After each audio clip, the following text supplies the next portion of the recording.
Bonjour ou bonsoir à tous.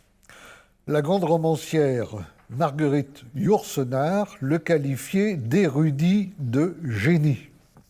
De qui s'agit-il? Eh bien, de Julius Evola, le grand représentant de ce courant de pensée qui se met à l'enseigne de la tradition avec un T majuscule, tradition primordiale si l'on veut, école dont l'autre représentant, bien différent d'Evola, est René Guénon, à qui nous avons consacré il y a peu de temps une émission. Aujourd'hui, on va parler d'Evola. Evola, lui, est italien. Il est né, je raconterai un peu tout à l'heure au moins le début de sa biographie, mais je voudrais d'abord présenter sur ce plateau 4 personnes qui connaissent bien, à des degrés divers et sous des angles différents, l'œuvre et la vie de Julius Evola. Alors, tournez d'abord vers Rémi Soulier, qui est un habitué de ce plateau, essayiste, philosophe, critique littéraire, fait libre, bien entendu, qui a enseigné dans le passé à l'université de Toulouse, qui a écrit de nombreux livres sur Dominique Deroux, Péguy, Boutang, et un très beau livre paru aux éditions Pierre-Guillaume Deroux en 2018, qui s'appelle Racination. Christian Boucher, qui est, vous êtes entre autres, essayiste, éditeur.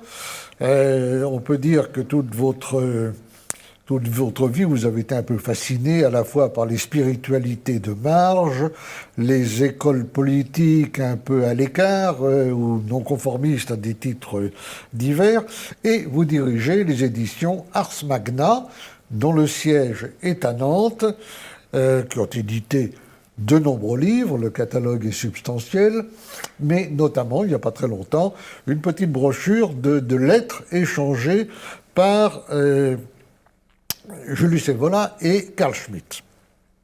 Jean-Marc Vivenza, alors je ne sais pas très bien comment il faut vous présenter, vous êtes essayiste, philosophe, musicologue, vous avez commencé à vous intéresser surtout à la musique expérimentale, vous étiez connu comme bruitiste, qu'il ne faut pas confondre avec bruiteur, mais vous étiez bruitiste futuriste, un peu dans la lignée de Luigi Russolo. Vous avez donc travaillé sur la musique expérimentale, vous avez fait tout un tas de travaux. À partir des années 90, vous êtes plus tourné vers la philosophie. Vous avez, je crois, animé un cercle qui s'appelait Hélios, où l'on parlait beaucoup d'Evola et de Heidegger. Plus récemment encore, vous vous êtes passionné pour un certain nombre d'auteurs dont le dénominateur commun est en quelque sorte l'ésotérisme, avec Joseph de Maistre, Louis de Saint-Martin, Jacob Böhm, Guénon évidemment, et bien d'autres. Et puis enfin, Jean-Luc Coronel de Boissozon, vous êtes historien des idées politiques et des institutions, diplômé de Sciences Po, docteur en droit avec, je crois, une thèse sur Frédéric Leplay, agrégé des facultés de droit, professeur à Montpellier jusqu'à une date récente, n'est-ce pas? Je crois que dans le passé, vous avez également enseigné à Saint-Étienne, à Paris 10, à Panthéon-Assas, à Paris 11, donc vous avez déjà tout un passé universitaire. Et vous êtes l'auteur notamment d'un mémoire sur la pensée politique d'Evola, qui a été soutenu à l'université d'Aix-en-Provence en 1989. Vous avez contribué au dossier H Julius Evola, qui est paru à l'Âge d'Homme en 1997. Vous avez publié divers travaux. J'ajoute que vous êtes également un contributeur des 2 dictionnaires, le dictionnaire du populisme et le dictionnaire des conservatismes, afin que ce soit le contraire, du conservatisme et des populismes. C'est ça. Qui ont été publiés et dirigés à date récente par Olivier Dard, Frédéric Rouvillois et Christophe Boutin. C'est à dessein que je mentionne leur nom, car Christophe Boutin, qui n'a malheureusement pas pu être sur le plateau ce soir, est l'auteur, et je voudrais le rappeler, d'un important livre sur Julius Evola, qui s'appelle Politique et tradition, Julius Evola dans le siècle, et qui était paru en 1992 aux éditions Kivé. Alors, et voilà, très vite pour introduire un peu le début de sa biographie. D'abord, il ne s'appelle pas Julius à l'état civil, il s'appelle Giulio Cesare, ce qui n'est pas mal, mais par fidélité à l'esprit de l'Antiquité, il a préféré se faire appeler Julius. Il est né à Rome, dans une famille de petite noblesse sicilienne, et jeune, comme pas mal de jeunes de sa génération ou d'autres générations, il s'est tourné vers la créativité intense, débordante dans tous les domaines. Il s'est affilié au mouvement d'avant-garde de son époque, d'abord le futurisme, évidemment, également le mouvement Dada de Tristan Tzara. Il a publié de nombreux poèmes d'inspiration dadaïste, il a fait des peintures abstraites. Il a été très influencé par des auteurs comme Nietzsche, comme Otto Weininger. Et puis, en 1922, il a donc, étant né en 1898, il a 24 ans, il y a une première crise existentielle, il se tourne vers l'idéalisme allemand, Fichte, Schelling, et il lit avec intensité un anthropologue romantique un peu oublié aujourd'hui, le Bâlois, le Suisse, et plus précisément le Bâlois Johann Jakob Bachofen, ou Bachofen, si on veut le prononcer à l'allemande, qui théorise la gynécocratie préhistorique, l'opposition entre les civilisations telluriques et féminines, et solaires et masculines, etc., ce qui va beaucoup le marquer. Et voilà, publie beaucoup dans dans ces années 20. En 1925, il publie L'idéalisme magique, puis l'année suivante, L'homme comme puissance. Après, ce sera la théorie de l'individu absolu, impérialisme païen, la tradition hermétique, masques et visages du spiritualisme contemporain. Il faut dire qu'à partir de 1927 et jusqu'en 1930, il participe aux activités d'un groupe d'ésotéristes romains qui s'appelle le groupe Ur, qui publie une revue appelée Ur, UR, ce qui signifie en allemand, c'est la racine qui connote le passé le plus lointain, l'originel, les origines, n'est-ce pas? Et il va être plus ou moins le directeur de cette revue de 1927 à 1930. Alors, on est évidemment, à cette époque-là, sous le fascisme. Et il va falloir que nous parlions des rapports d'Evola avec le fascisme et de tout ce qui tourne autour. Mais je voudrais quand même, avant d'en arriver là, aller directement un peu à l'étape principale, qui est la sortie en 1934 de son grand livre Rivolta contro il mondo moderne, c'est-à-dire Révolte contre le monde moderne, qui a été traduit à 2 reprises d'ailleurs en langue française, d'abord une fois au Canada, puis à l'Âge d'Homme. J'ouvre une petite parenthèse pour dire que presque tous les livres d'Evola ont été traduit en français, ce qui est un phénomène un petit peu étonnant. Alors, ce livre, Révolte contre le monde moderne, qui va soulever des commentaires très élogieux de l'historien des religions Mircea Eliade ou du poète expressionniste allemand Gottfried Benn, est évidemment la meilleure façon d'entrer dans le système d'Evola, parce que je crois qu'il n'est pas exagéré de parler de système évolien, n'est-ce pas? On pénètre dans son système, on croit à sa tradition primordiale, on croit que l'histoire n'est qu'une longue involution qui va toujours nous entraîne vers le pire, l'âge des ténèbres, le Kali Yuga des anciens Indiens, l'âge du loup dans les religions germaniques, etc. Donc c'est une mise en accusation systématique de la modernité et de l'idée de progrès, surtout, c'est-à-dire l'idée que l'on va toujours vers le meilleur. Critique d'ailleurs dont il faut peut-être marquer, mais là je vais vous laisser la parole, qu'en réalité, Evola reprend à son compte la méthode de l'idéologie du progrès, sauf qu'il l'inverse. Il garde l'idée de nécessité, mais chaque fois que l'idéologie du progrès voit un progrès, lui, il y voit une chute. Mais il y a toujours cette même idée de diversité. Alors, je ne sais pas, Rémi Soulier, pour présenter un peu Révolte contre le monde moderne, les grands axes. Alors, Révolte contre le monde moderne, comme vous l'avez dit, Alain Benoît, c'est un grand livre, c'est sans doute le plus grand livre avec métaphysique du sexe de Julius Evola, paru en 1934, qui recevra un écho d'ailleurs en particulier du côté de l'Allemagne. Et c'est un livre en effet qui est fondé sur une dichotomie entre donc le monde de la tradition et le monde moderne, qui elle-même repose sur une autre dichotomie, c'est la dichotomie sur laquelle s'ouvre la révolte contre le monde moderne, c'est-à-dire la distinction entre deux plans qui sont le plan physique et le plan métaphysique. Et voilà est très très clair de ce point de vue-là, c'est-à-dire ce qui relève de l'ordre visible et ce qui relève de l'ordre invisible. Et donc, comme tous les penseurs de la tradition, essentiellement René Guénon, puisqu'il est disciple de Nietzsche, certes, qu'il découvre très jeune, mais il est disciple de René Guénon, et en particulier un grand lecteur de la crise du monde moderne de René Guénon, il considère que le physique ne tient sa substance et son être que du métaphysique et donc de l'invisible. Et ce qu'il appelle l'ordre métaphysique, c'est l'ordre de la connaissance sacrée, qui se capte par ce qu'on appelle l'intuition intellectuelle, donc qui n'a rien à voir avec les mécanismes du rationalisme moderne. Et c'est à partir de cette connaissance sacrée qui recèle un certain nombre de principes tels qu'ils apparaissent aujourd'hui dans les mythes, dans les rites, dans les symboles, que l'on déduit le juste ordonnancement d'une société. Ça, c'est le postulat politique d'Evola. Autrement dit, il n'y a de société juste que d'une société ordonnée à partir de principes métaphysiques.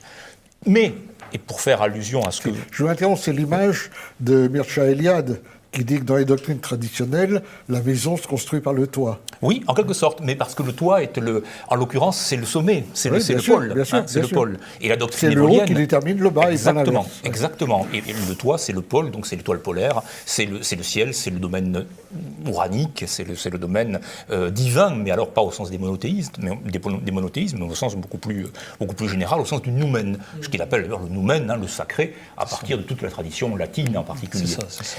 Et donc, cet univers-là de connaissances sacrées détermine un certain nombre de principes qui, lorsqu'ils sont appliqués, règlent harmonieusement la société juste. Et en effet, alors cette question du progrès, Evola, comme Guénon, comme tous les penseurs traditionnistes ou pérennialistes, s'inscrit dans une vision cyclique du temps. C'est-à-dire qu'à la différence du progressisme ou d'un certain réactionnarisme, entre guillemets, qui concevrait le temps d'une manière linéaire, il le conçoit, comme toute la tradition, en particulier hindoue, qui de ce point de vue-là, comme dit Guénon, a gardé la substance, enfin c'est ça qui se situe le plus près de la tradition primordiale, donc a conservé une vision cyclique du temps, et donc une vision qualitative, une vision qualifiée du temps. Le temps ne se compte pas, n'a rien à voir avec la mesure, mais a tout à voir avec le rythme, donc c'est un temps qualifié. Donc il y a effectivement un processus d'involution qui se produit. L'âge d'or est au début de l'origine, mais l'âge d'or reviendra. C'est-à-dire qu'au terme du Kali Yuga, au terme de l'âge sombre, de l'âge du loup, viendra un moment, quand on aura achevé de toucher le fond, viendra un moment où le contact avec le divin sera à nouveau immédiat. Oui, mais alors le retour de l'âge d'or, c'est la nécessité impliquée par le cycle. Mais d'ici là, la même nécessité fait que tout se dégrade. C'est important parce que, quand on reparlera tout à l'heure des volats politiques, il y a évidemment une certaine contradiction dans l'esprit d'Evola, parce que, d'un autre côté, la politique le tente, même s'il s'en fait une idée absolument métaphysique, mais d'un autre côté, il finira par admettre lui-même que dans une époque de Kali Yuga, de dissolution, on ne peut pas faire grand-chose, sinon au contraire d'accélérer le phénomène pour hâter le retour de l'âge d'or. Le progressiste dit ou bien ça finira bien, ou bien ça ne finira pas du tout. Et le traditionnaliste, au sens évolien du terme, dit ça finira mal, forcément, mais après, ça ne pourra aller que mieux.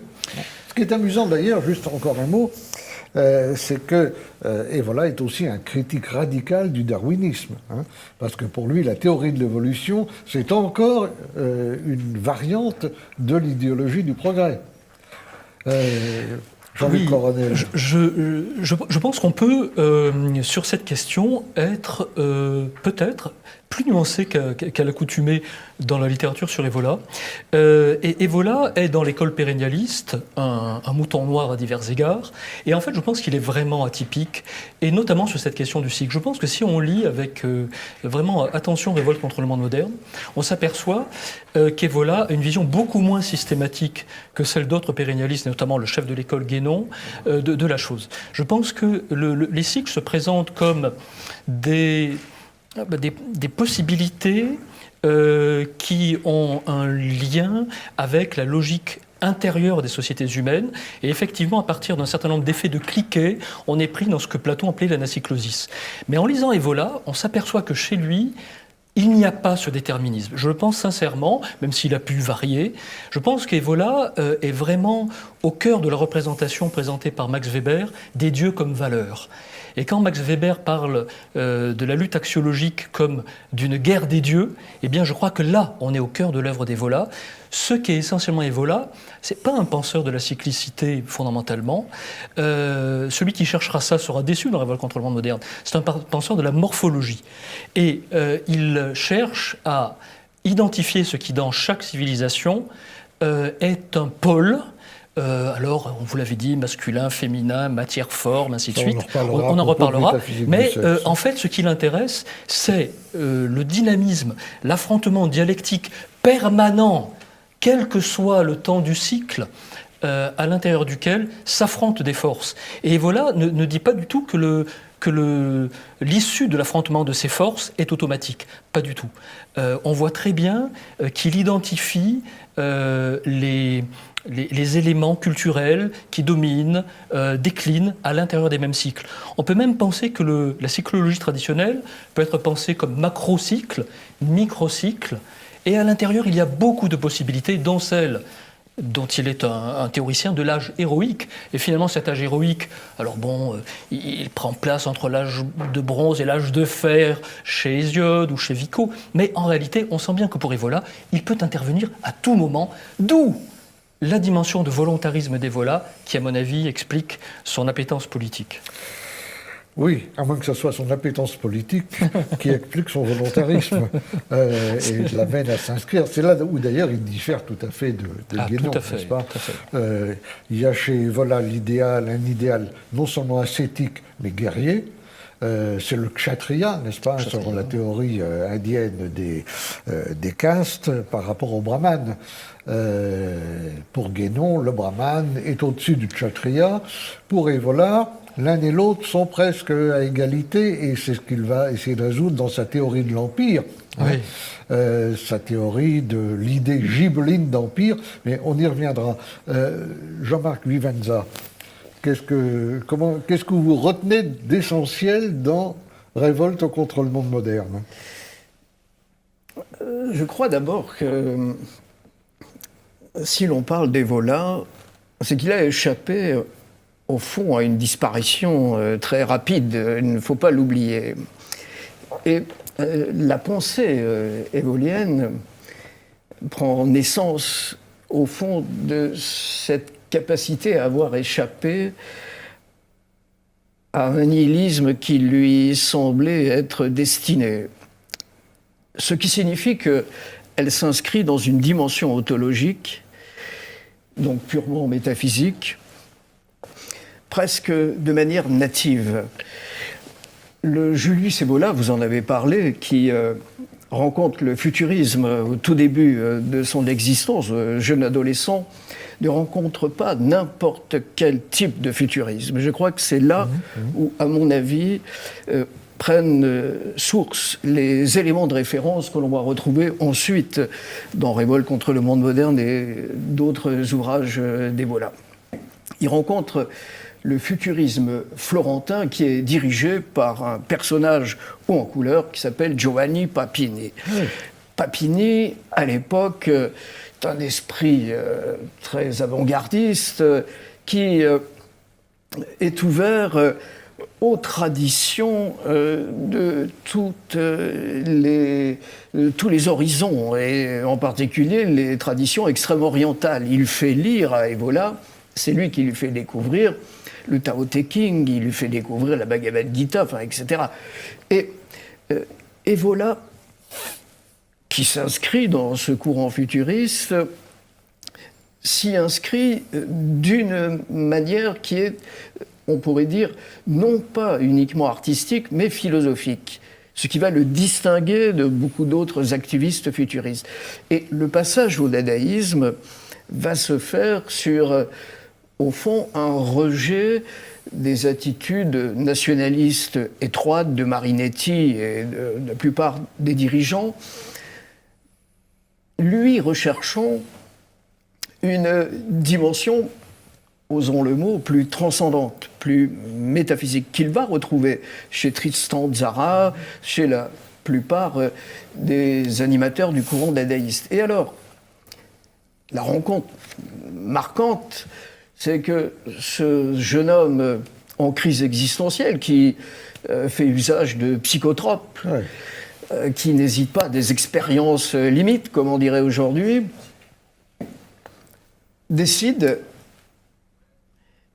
de mettre fin à sa vie, d'arrêter, parce qu'il se dit tout ça est absurde, ça ne sert à rien, ça ne mène à rien. Et le moment natif de la Renaissance, si l'on peut dire métaphysique d'Evola, c'est sa rencontre avec un texte du bouddhisme ancien, le Majjhimana Nikāya, qui est un sutra dont on dit de la corbeille sacrée, c'est vraiment les sutras très anciens, où il découvre cette affirmation brutale: celui qui prend la négation pour une négation se trompe et pourrait prendre l'extinction pour quelque chose de réel. En réalité, rien ne peut être éteint puisque rien n'a jamais été créé. Pour lui, c'est une illumination de nature ontologique et métaphysique qui va modifier complètement son rapport au monde. Mais son rapport au monde de façon constante, c'est-à-dire tout ce qui va traverser l'œuvre évolienne, y compris ce qui explique Chevaucher le tigre, l'arc et la massue, les derniers ouvrages où on dit, alors tout à coup, l'activiste qui imaginait une possibilité de redressement au XXe siècle en s'engageant dans les courants assez radicaux politiques, tout à coup se réfugie sur l'Aventin et se fait l'apôtre et l'avocat de la Politeia. En réalité, tout ça est déjà inscrit dans l'Evola jeune dadaïste, jeune futuriste, et jeune Evola qui, le dit d'ailleurs dans le chemin du Cinabre, s'est nourri constamment, toute son existence, de ce rapport à l'insubstantialité du réel. On pourra revenir tout à l'heure sur ce mais vous avez raison de mettre l'accent sur les aspects de continuité, là où parfois on voit de la rupture, bien que toute existence, à vrai dire, soit faite de ce genre de confrontation. J'en profite pour signaler qu'Evola a beaucoup écrit sur les doctrines orientales, il a beaucoup écrit sur le bouddhisme en particulier, sur la Bhagavad Gita, etc. Bon, comme il a écrit sur une foule de choses, on ne peut pas évidemment parler de tout. Pour le ramener à son contexte historique, il faut quand même parler un petit peu du fascisme, évidemment. Sous le fascisme, en 1930, Evola fonde une revue qui s'appelle La Torre. Et La Torre, c'est-à-dire la tour, au bout de 10 numéros, le régime décide de l'interdire, ce qui est évidemment un mauvais départ par rapport à la situation du moment. Et c'est là qu'il écrit ces lignes, qu'on a reproduites je ne sais combien de fois, où il proclame « Nous ne sommes ni fascistes, ni antifascistes, mais nous voudrions un fascisme plus radical, plus intrépide, un fascisme vraiment absolu. » Et finalement, le mot qui compte là, c'est évidemment pas facile, c'est absolu. Evola voudrait mettre de l'absolu là où il est évidemment très difficile d'en mettre. Alors, il va avoir une existence, on ne peut pas dire qu'il est mal vu de certains, d'autant plus que son livre Impérialisme païen était très critique vis-à-vis du catholicisme, il en est un petit peu revenu, mais enfin bon, il n'a pas bonne réputation. Certains dignitaires du régime l'appuient, notamment Roberto Farinacci, qui lui donne dans le journal, une page qui s'appellera Il Diorama Filosofico, le diorama philosophique, dans le journal Il Regime Fascista. Il publie des Allemands, il publie Carl Schmitt, il publie Paul Valéry en France, des gens qu'on a tout à fait... dont on ne sait pas qu'ils se sont également exprimés là-dedans. Il n'adhérera jamais au parti fasciste, au parti national fasciste. Et finalement, il reste fidèle à sa méthode, il publie beaucoup, mais il voudrait toujours transmuer le politique en métaphysique, alors qu'il se heurte à des gens qui sont plus, enfin on dira plus pragmatiques, ou d'autres diront plus réalistes, mais qui voient bien que c'est pas avec ce genre de vue qu'on fait arriver les trains à l'heure, tout simplement. Donc c'est un conflit tout à fait éternel. Il s'intéresse à l'Allemagne, essentiellement à des auteurs de la Révolution conservatrice. À un moment, il est attiré par l'idée de l'ordre SS, parce que c'est un ordre et que tout ce qui est ordre le fascine. Il rencontrera en Roumanie Codreanu en 1938, mais les gens qui l'appuient sont fondamentalement des néoconservateurs qui seront éliminés par le régime hitlérien. Himmler, lorsqu'il le voit faire des conférences, commande un rapport sur lui qui lui est extrêmement défavorable. Donc là, ça n'est pas tout à fait ce qu'il veut aussi. Comme à l'époque, tout le monde développe des idées plus ou moins racistes ou racialistes, et voilà, veut s'y mettre aussi, développe une théorie du racisme, et c'est du racisme de l'esprit, ce n'est pas dans laquelle il met en accusation le racisme biologique de l'Allemagne nazie, en s'inspirant plutôt d'un homme comme Ludwig Ferdinand Klaus. Et il ne faut pas se tromper, d'ailleurs, sur ce point, la race, pour lui, est synonyme de qualité, hein, comme on disait, à quelqu'un qui a de la race. Hein. C'est ce que disait Spengler, d'ailleurs, la différence entre avoir de la race et puis être d'une race, appartenir à une race, mais là-dessus, je passe évidemment trop vite. Je me tourne là vers Christian Boucher, qui n'est pas encore intervenu. Et voilà, à cette époque-là, qu'est-ce qui vous touche, vous intéresse le plus? Qu'est-ce qui est le plus frappant? En fait, moi j'ai l'impression, quand on parle d'Evola politique, que son influence va commencer qu'au lendemain de la guerre. Et justement pour ce que vous avez dit tout à l'heure, parce qu'au lendemain de la guerre, il va se trouver une place dans ce qu'on peut appeler le néofascisme italien, justement parce que le néofascisme italien n'est plus dans la réalité.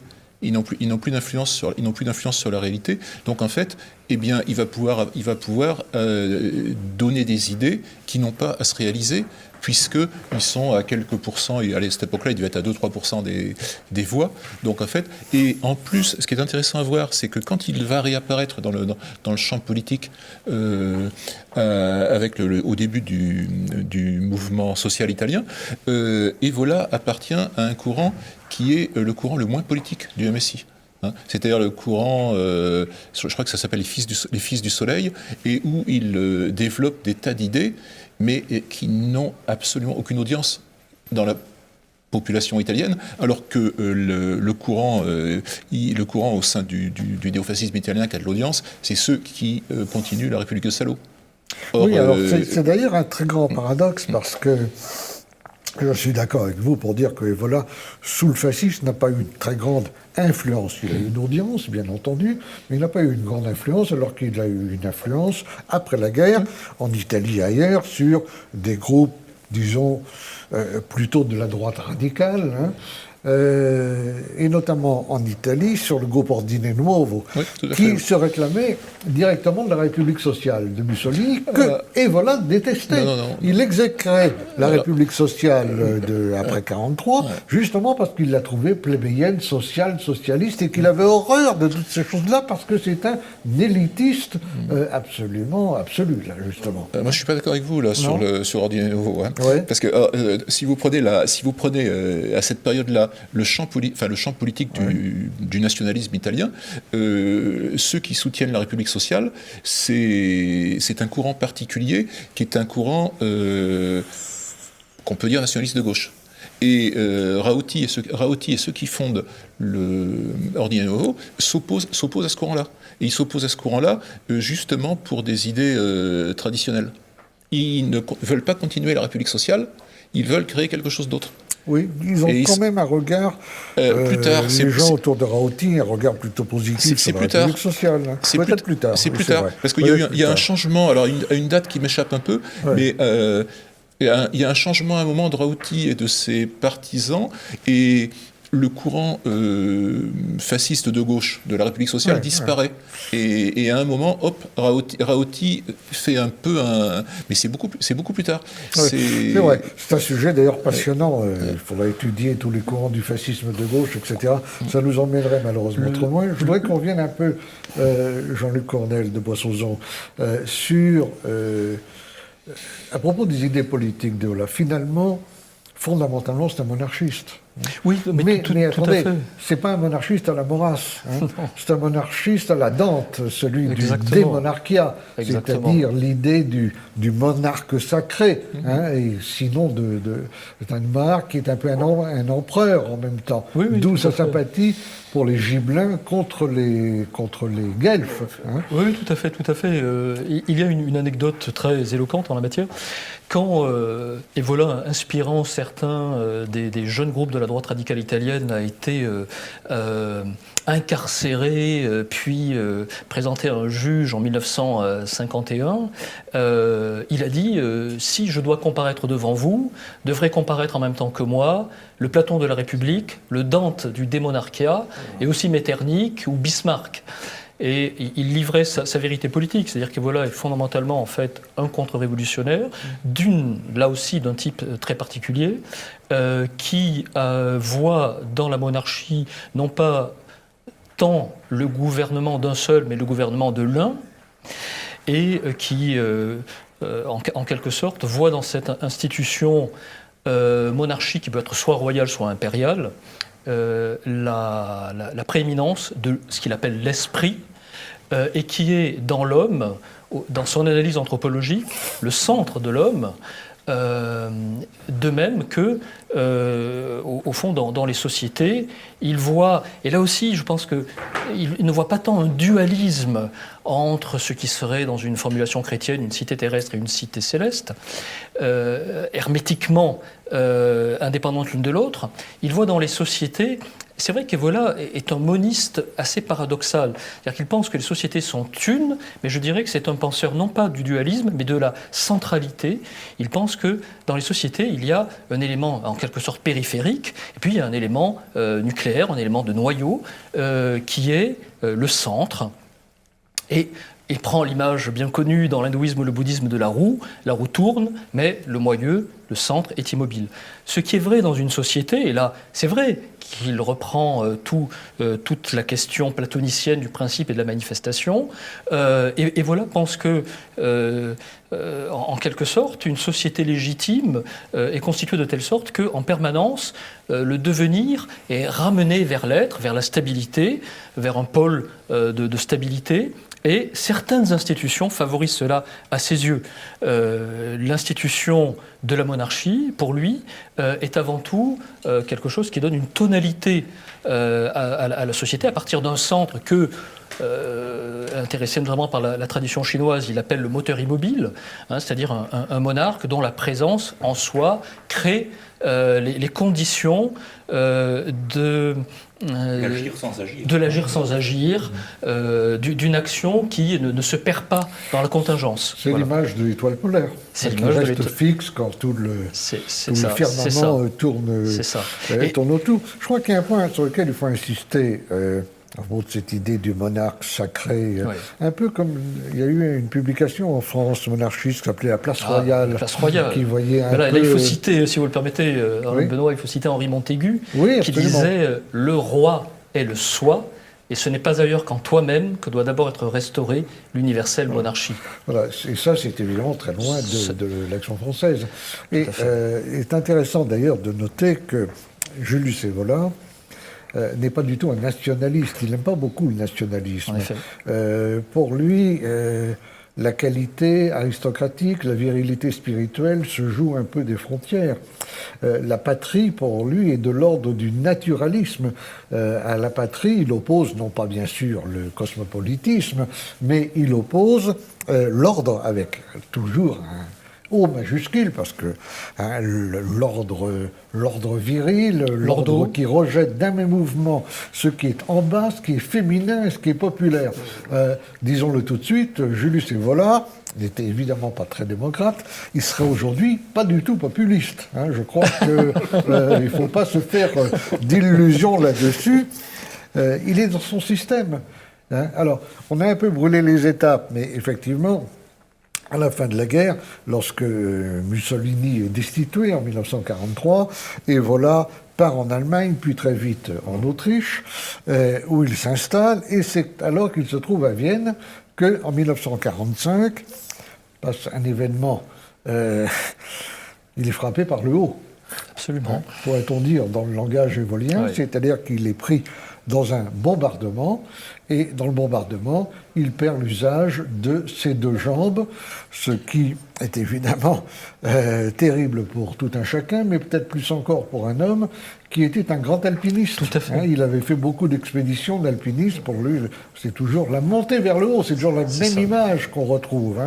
Il va passer plusieurs années en convalescence. Quand il revient à Rome en 1950, il découvre avec un peu d'étonnement des jeunes qui se réclament un peu de sa pensée.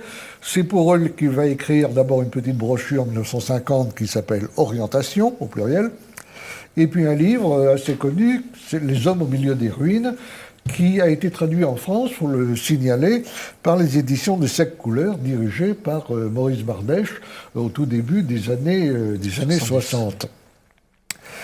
Et puis alors en 58, c'est un peu cette période, il y a son livre Métaphysique du sexe, qui à mon avis est aussi important que Révolte contre le monde moderne, parce que les deux livres se complètent. Et on voit très bien que cette polarité symbolique, métaphysique, dont vous parliez tout à l'heure, Rémi Soulier, a son répondant dans une polarité qui évidemment va faire hurler tous les féministes modernes, entre la femme matière, l'homme forme, ouais.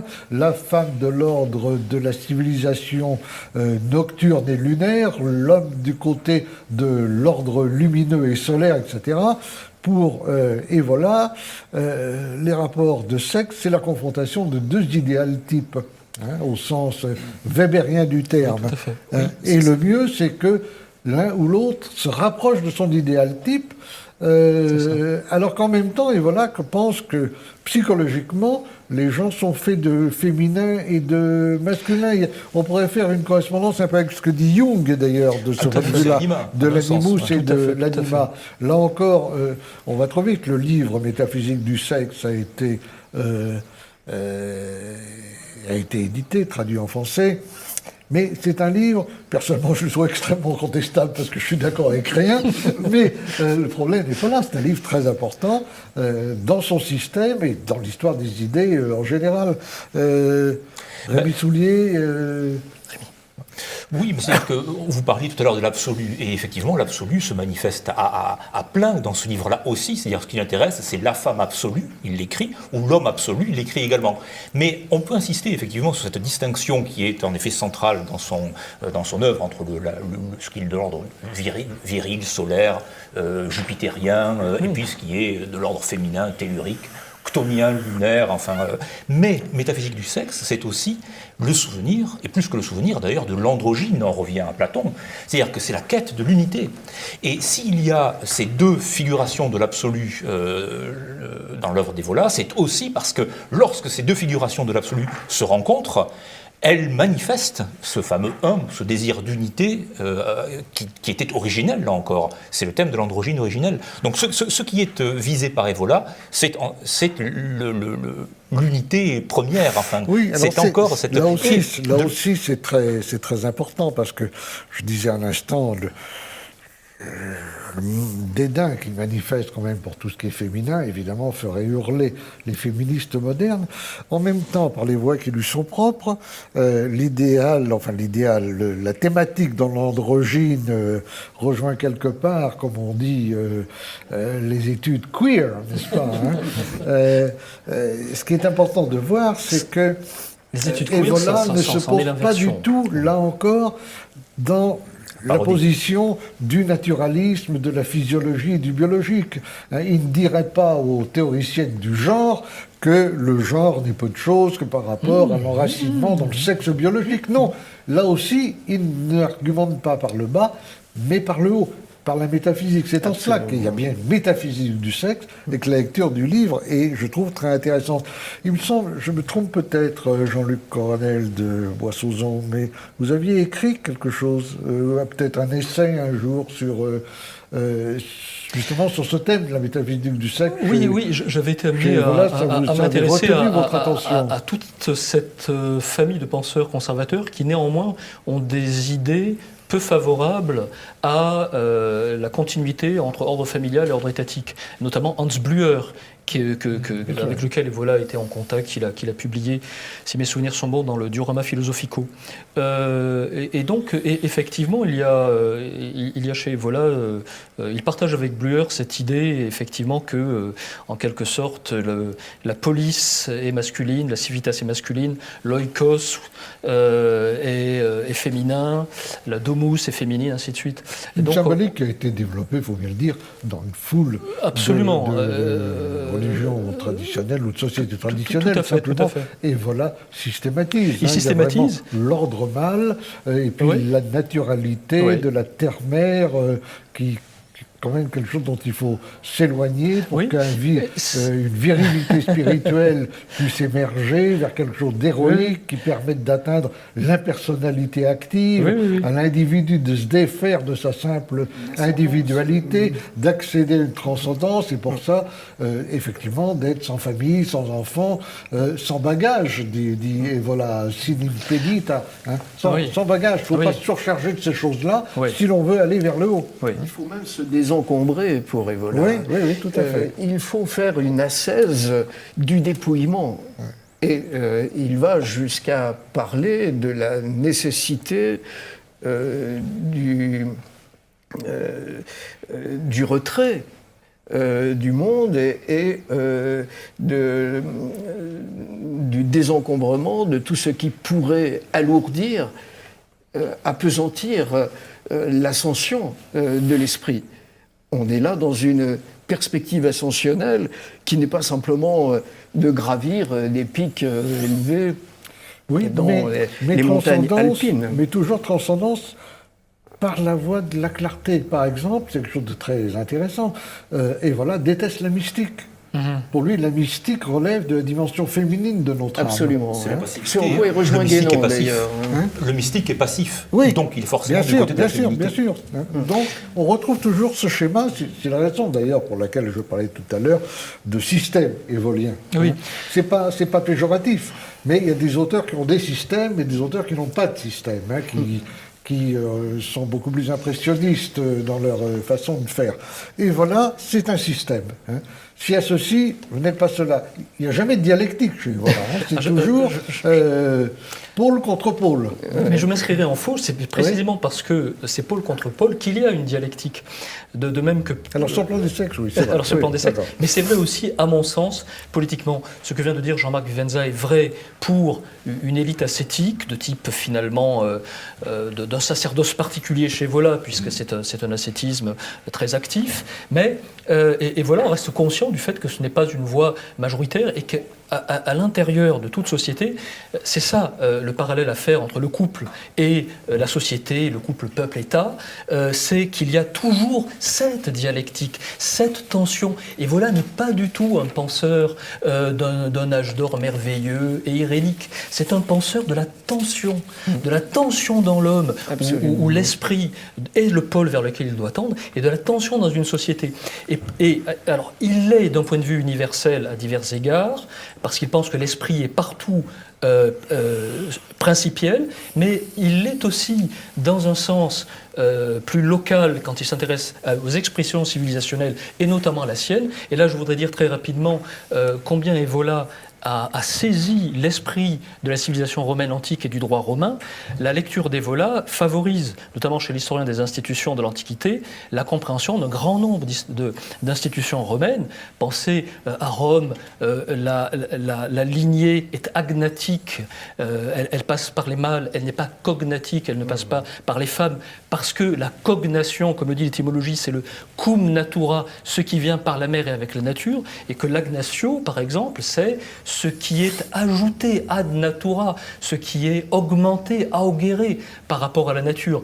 Cette idée d'un pôle surnaturel apporté par le masculin est la clé de la compréhension de la culture juridique romaine et des miracles de la culture juridique romaine. Le sens du rite, le sens de la formule rituelle, comprendre par exemple l'ancien droit romain des pontifes est fortement facilité par la lecture d'un romain passionné comme Evola. Lorsque Evola dit le rite opère ex opere operato, par la simple prononciation des bonnes formules. En droit romain, c'est vrai, l'adoption fait un père de quelqu'un qui n'avait pas d'enfant. Le testament permet aux morts de continuer de régner sur sa famille. C'est de la magie. C'est le sens même de l'initiation selon Evola. C'est le processus initiatique selon Evola qui... Alors, je suis désolé parce que malheureusement, comme toujours, l'horloge tourne. Quelques mots sur la fin, de la vie d'Evola. En 1961, il publie Chevaucher le tigre, titre fameux, dans lequel il estime qu'il faut se détacher des contingences parce que finalement l'action politique à court terme ne va pas très bien. Et il prêche, vous signaliez tout à l'heure, la politeia, cette attitude de prendre de la hauteur et de se détacher complètement des passions et des sentiments du monde. On pense un peu à l'anarque de Jünger d'ailleurs à ce moment-là. En 1963, je crois, il publie son autobiographie, Le chemin du cinabre, et le 11 juin 1974, il meurt dans sa ville natale de Rome. Il est incinéré, ses cendres sont jetées dans une crevasse d'un glacier du Monte Rosa à sa demande par l'un de ses disciples, Renato del Ponte. Alors, la destinée posthume d'Evola, il y a une chose qu'il faut quand même signaler, qui est très curieuse, parce que ce n'est pas du tout arrivé à tout le monde, ça. Il a été traduit énormément. Je le disais tout à l'heure, en France, où il a été traduit à partir de 1956, presque toute son œuvre, enfin l'essentiel, est disponible. Il a été traduit dans une quinzaine de livres du monde. Pas seulement dans les milieux de la droite radicale, mais aussi dans les milieux intéressés par l'ésotérisme, par les religions orientales, etc., etc. Donc il y a des clientèles évoliennes très différentes. En Italie, on ne cesse de publier des volumes composés de ses articles, de sa correspondance. Chaque année, il y a 4 ou 5 livres d'Evola ou sur Evola qui paraissent en Italie. On l'a traduit en Allemagne, on l'a traduit dans les pays de l'Est, on l'a traduit en anglais, en Espagne bien entendu. Et ça, c'est une destinée assez particulière parce qu'il y a des tas de théoriciens importants à l'étranger qui n'ont pratiquement jamais été traduits. J'ajoute qu'il existe à Rome une fondation Julius Evola, dirigée par Gianfranco de Turris, qui est très active, qui publie beaucoup de choses, beaucoup de textes.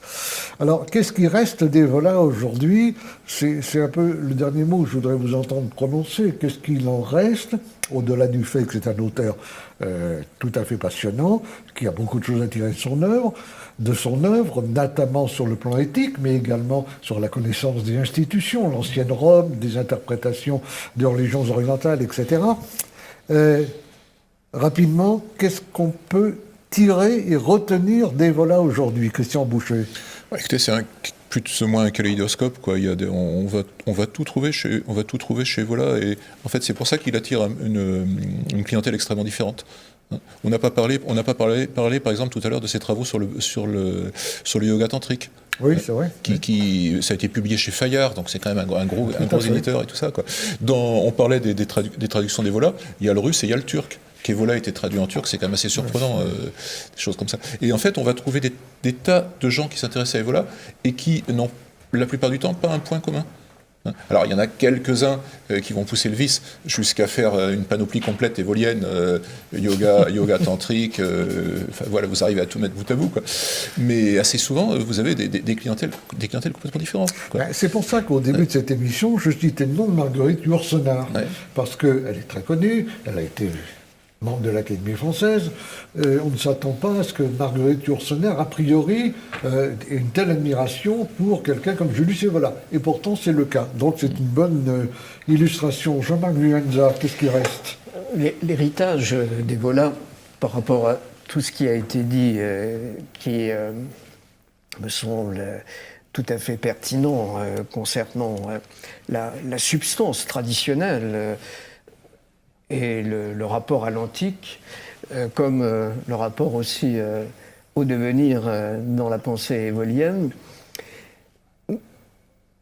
Pour ce qui me concerne, je crois que Evola représente véritablement le guide ascétique, non pas mystique, non pas ascétique et mystique, mais ascétique, parce que si il y a une distance avec la mystique, sur quoi il est proche de Guénon, en y voyant du sentimentalisme et du féminin qui finalement réduirait la dimension transcendante.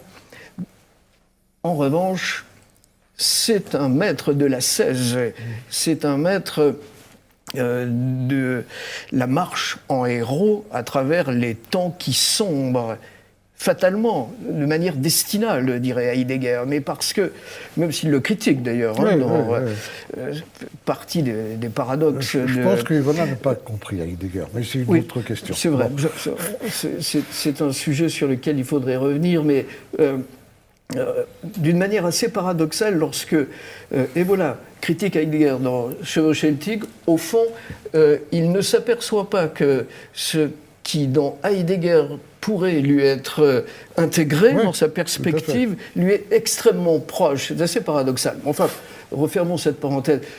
Quoi qu'il en soit, Evola est un maître du détachement, à mon sens. C'est-à-dire c'est quelqu'un qui nous montre, par l'exemple de sa vie, comment traverser les temps qui sombrent, les temps qui sont évidemment en prise avec un nihilisme assez radical. Et de ce point de vue-là, il peut être utilisé en tant qu'instructeur de l'esprit.